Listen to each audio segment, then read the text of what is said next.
Donc bonjour, Alix de Nambry de compagnie Sous-X à Lyon.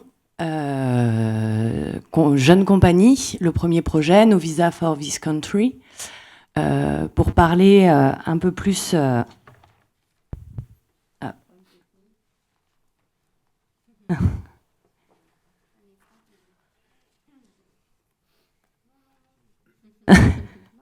Voilà, la technique.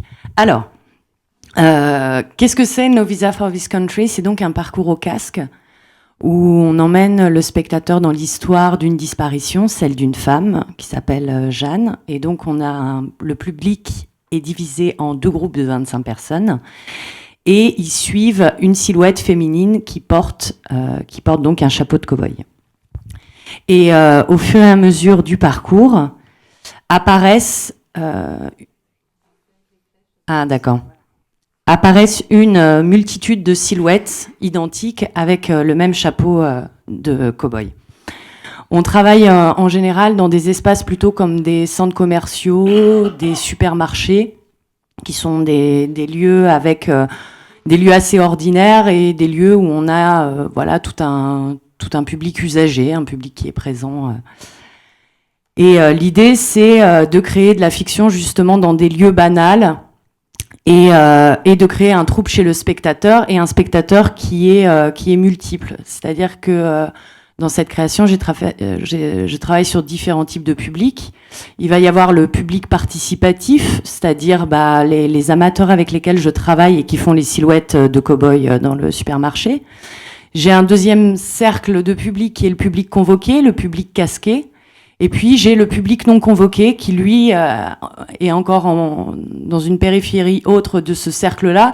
Et lui voit des silhouettes de cow-boys et des gens avec des casques. Et voilà, c'est de travailler sur ces différentes perceptions de public. Donc l'histoire, c'est une femme qui a disparu, mais finalement, c'est pas la disparition qui importe le plus, puisqu'on a une silhouette qui apparaît dès le début du spectacle. Je me suis basée pour cette création sur le film de genre road movie. Et en fait, dans le road movie, vous avez trois types de road movie. Vous avez les premiers où finalement on a un personnage qui est en fuite. Vous avez le road movie où on a des personnages qui sont à la recherche d'eux. Et puis dans les années 60, vous avez un road movie qui est beaucoup plus métaphysique, où finalement on a des personnages, des protagonistes en errance un peu à la recherche d'eux-mêmes. Et finalement, en parlant de disparition et en amenant les gens à suivre ce personnage-là, c'était de mettre le public dans les pas de cette femme-là et de le mettre à cet endroit-là aussi d'errance. Sur les lieux, donc comme je le disais, on travaille souvent sur des espaces comme des centres commerciaux et des supermarchés. Ce qui est intéressant, c'est que c'est souvent des lieux qui sont dans les zones périurbaines des villes, donc qui sont des espèces d'îlots au milieu de nulle part, avec des infrastructures routières où finalement il y a un contrôle du flux de par où les gens doivent passer. Et d'ailleurs, de manière générale, dans nos villes en Occident, on a ce contrôle-là qui opère de comment on organise une ville pour que les gens circulent. Et que nous, c'était de voir dans le parcours comment amener le public à passer par les espaces, par les interstices de ces lieux-là. Et par exemple, souvent, ces lieux vont être dans des zones périurbaines qui sont des fois des anciens terrains agricoles. Donc vous allez avoir quelque chose de très urbain et puis d'un seul coup un champ, des arbres, voilà. Et du coup de faire des trouées dans le paysage comme ça, dans des univers plus paysagers. Voilà.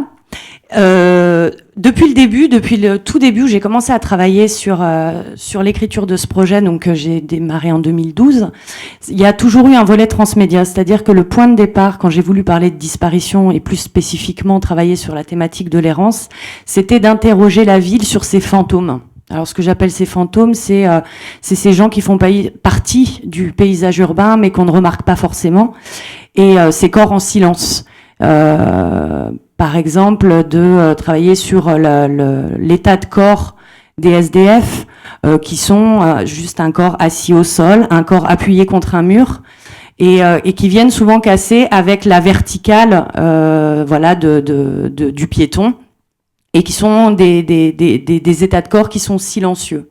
Donc je voulais travailler sur cet aspect-là depuis le début. Et en travaillant sur la disparition, j'avais commencé par faire un dispositif très simple d'avis de disparition, où j'avais collé des avis de disparition. Donc là, la première fois, c'était à Marseille, des avis de disparition parlant donc de cette femme, Jeanne, qui a disparu, avec un texte qui opérait comme un début de fiction où il était dit, elle portait au moment de sa disparition un jean et un chapeau de cow-boy. Et elle n'avait ni papier d'identité ni argent. Elle aurait uniquement conservé une valise qui devait être certainement vide. Et du coup, il y avait mon visage sur ces avis de disparition et je passais tous les jours devant mon propre avis de disparition puisque je les avais mis vers la bouche de métro où j'allais prendre le métro tous les jours et puis jamais personne n'a appelé. Alors ça, c'est peut-être assez spécifique à Marseille. Mais par exemple, ça n'a pas du tout opéré de la même manière dans des villes à beaucoup plus petite échelle, où en fait, ce qui se passe sur la question de l'avis de disparition, c'est que les gens ne lisent pas le texte. Le fait de réutiliser des codes graphiques de vrai avis de disparition fait que tout de suite, ça donne quelque chose de vrai, et que en fait, on a eu souvent des problèmes avec la police parce que j'avais mis mon numéro en bas pour que les gens appellent, et en fait, ils appellent directement la police. Donc on a dû les retirer. Du coup, en bas, j'avais mis des queer codes, et donc j'en avais deux. Il y en avait un qui renvoyait sur le Facebook de cette femme, donc où j'avais remis aussi mon visage. Et puis un autre qui renvoyait vers une petite vidéo où là, je m'étais filmée traversant un centre commercial. Voilà. Non, il faut que j'arrête d'appuyer sur cette flèche. Voilà.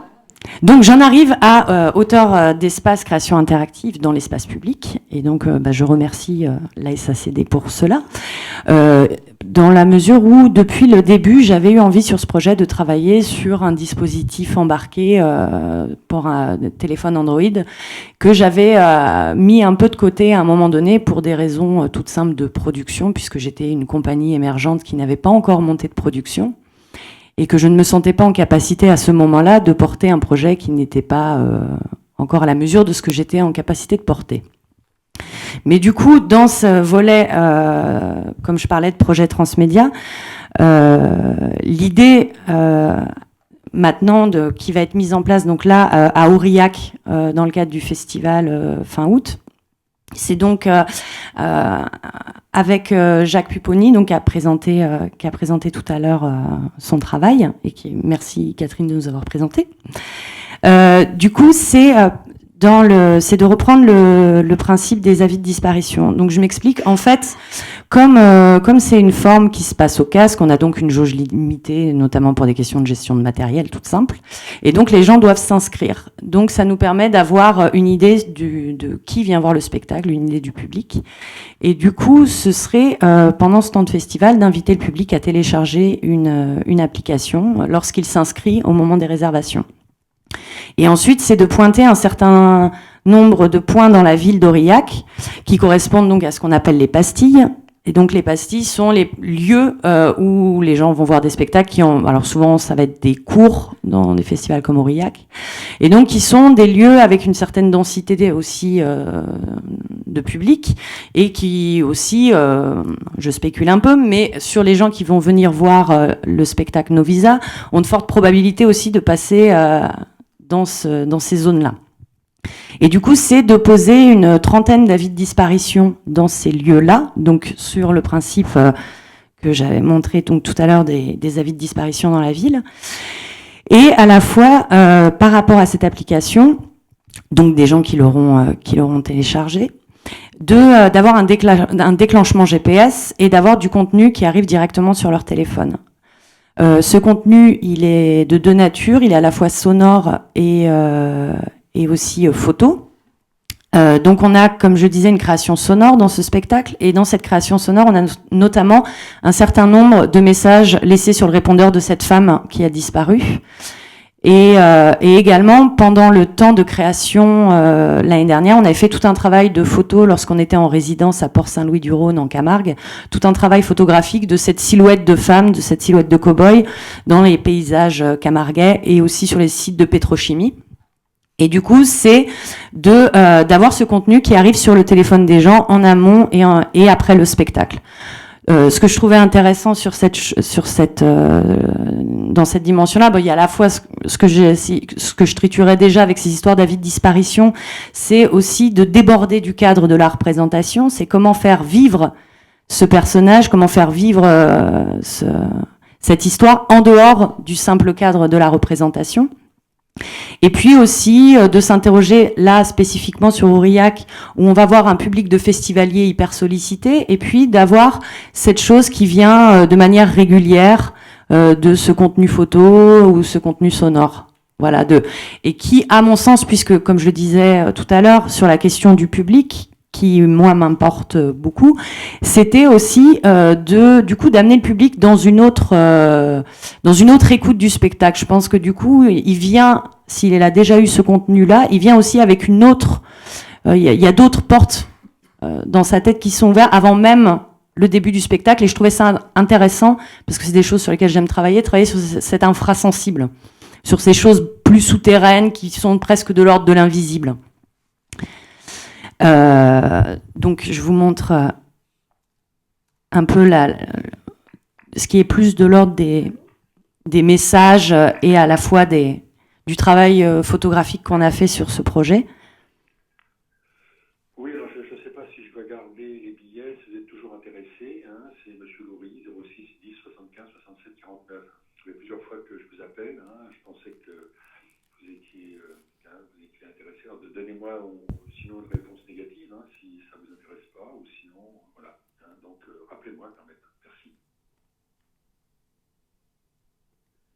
J'étais à la gare là et je viens de te voir. Enfin, je crois que c'était toi, mais de dos, ça avait l'air d'être toi. Enfin bon, en même temps, j'avais pas mes lunettes, donc... Enfin voilà, bon. Bisous, ciao. Jeanne, j'espère qu'on pourra trouver un moment pour se voir. Je t'embrasse. Jeanne, c'est maman. Ça fait plusieurs fois maintenant que nous sommes sans nouvelles. Rappelle-nous, s'il te plaît. Bise.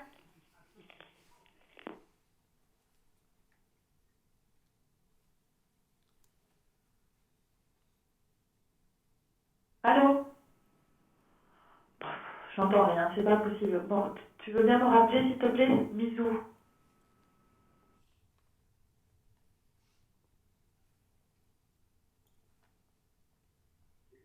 Oui, je vous rappelle parce que c'était par rapport à un billet de train, je voulais savoir si vous étiez intéressé. Je vous relaisse mon numéro de téléphone 06 10 75 67 49.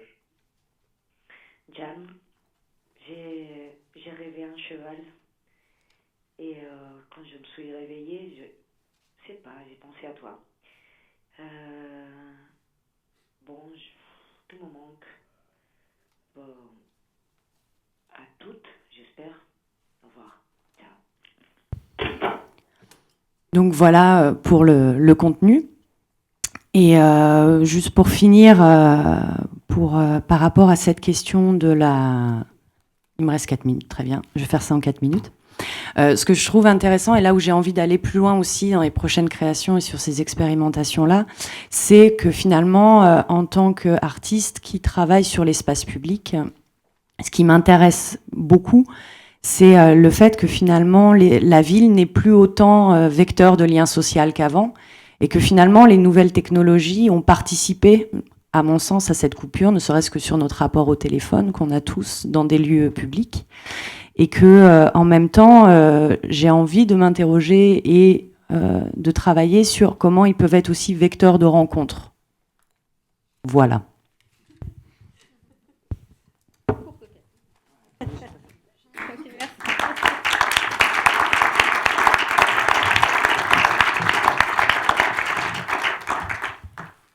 Voilà, donc ravi d'avoir pu vous présenter ces deux projets, le lauréat de la création interactive auteur d'espace à la SACD.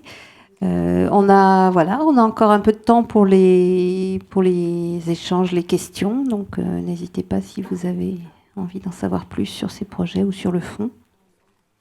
Oui.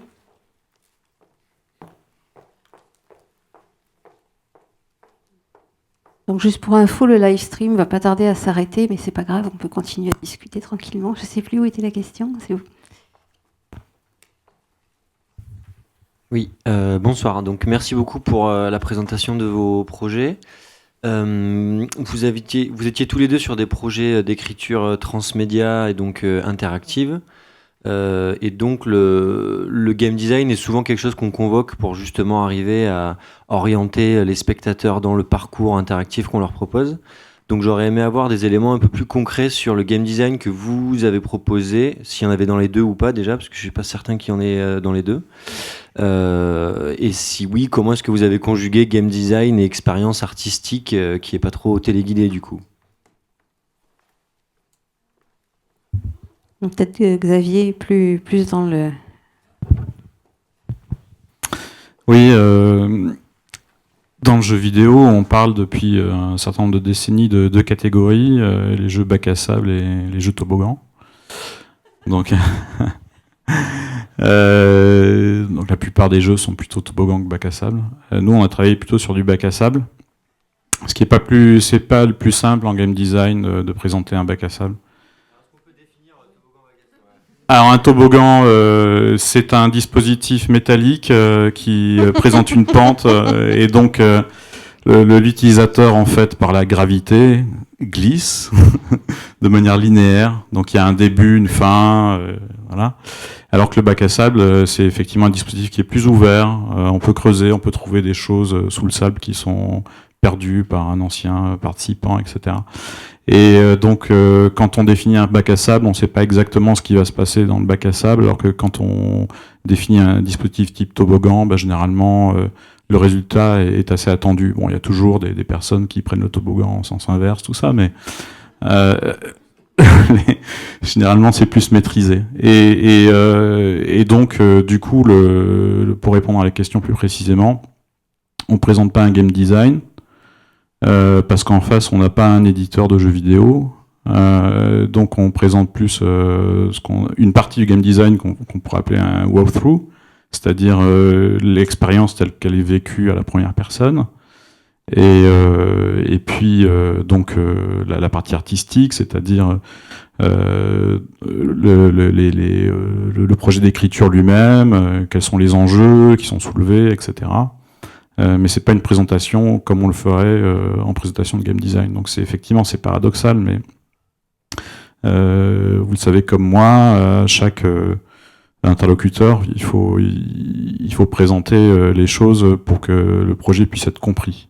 Donc voilà, même si en interne au niveau de l'équipe, il peut y avoir un travail qui est plus proche du travail de game design dans l'organisation interne de la création du projet. Non, parce que on est plus sur du gameplay low level. Donc si on veut parler technique game design, c'est-à-dire avec une projection à très très court terme, et donc c'est une forme de gameplay qui est plus donc l'objectif est plus de développer une sensibilité particulière et de densifier le temps. Donc il n'y a pas d'objectif en fait. On n'est pas dans un jeu objectif, on n'est pas dans ce style de gameplay là. Donc c'est un type de gameplay qui est lié au vertige. Voilà, et qui est assez peu pratiqué dans le jeu vidéo, mais c'est du gameplay. Oui, bac à sable, c'est plus Minecraft que Assassin's Creed, quoi. Pour faire bref, il y a un côté plus expérimental. D'autres questions?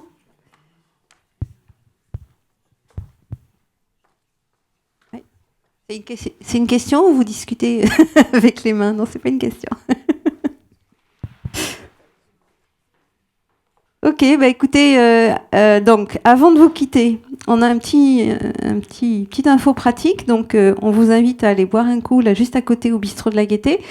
Pour ce faire, on va vous remettre en sortant un petit ticket qui vous permet d'avoir un bon pour une boisson. C'est des organisations bassement pratiques, mais ça va nous aider après à gérer avec le bistrot tout l'aspect consommation. Donc n'oubliez pas en sortant de prendre votre petit ticket que Christiane et Sébastien vont vous remettre. Et donc je vous donne rendez-vous tout de suite pour continuer les échanges de manière plus informelle. Juste en sortant, le bistrot de la Gaîté. Je voulais vous remercier d'avoir été tous là aujourd'hui. C'était important pour nous parce que c'est une expérience. On a essayé de faire quelque chose sans trop savoir si ça allait rencontrer de l'intérêt, sans trop savoir non plus ce qui allait se dérouler concrètement au fur et à mesure. Donc voilà, c'était vraiment, on était dans une tentative. Voilà, on va essayer d'installer ces rencontres, interactions, vraiment qui questionnent le spectacle vivant interactif. On voit beaucoup de questions sur les lieux, sur les endroits où se passent ces œuvres, parce que on voit bien que la scène de théâtre, ça marche moins pour ce type d'expérience. On est beaucoup à l'extérieur dans l'espace public, mais il y a aussi d'autres lieux à investir. L'année dernière, on avait identifié avec Gwendoline qui est par là, voilà, une chorégraphe, que ça posait aussi des problèmes de répétition, puisque en fait, dans la mesure où l'image est captée en amont et que c'est une interaction qui se déroule, c'est plus sur une scène. Et du coup, où est-ce qu'on peut travailler avec les danseurs pour tout ce travail de préparation et de filmage. Donc voilà, peut-être que ce sera un des prochains thèmes de ces journées d'interaction, sûrement aussi sur le transmédia, parce qu'on voit aussi des belles expériences se mettre en forme sur ces recherches-là. Donc voilà, je vous donne rendez-vous pour la prochaine édition de cette journée. Merci à vous, merci beaucoup. Et merci à tous les intervenants.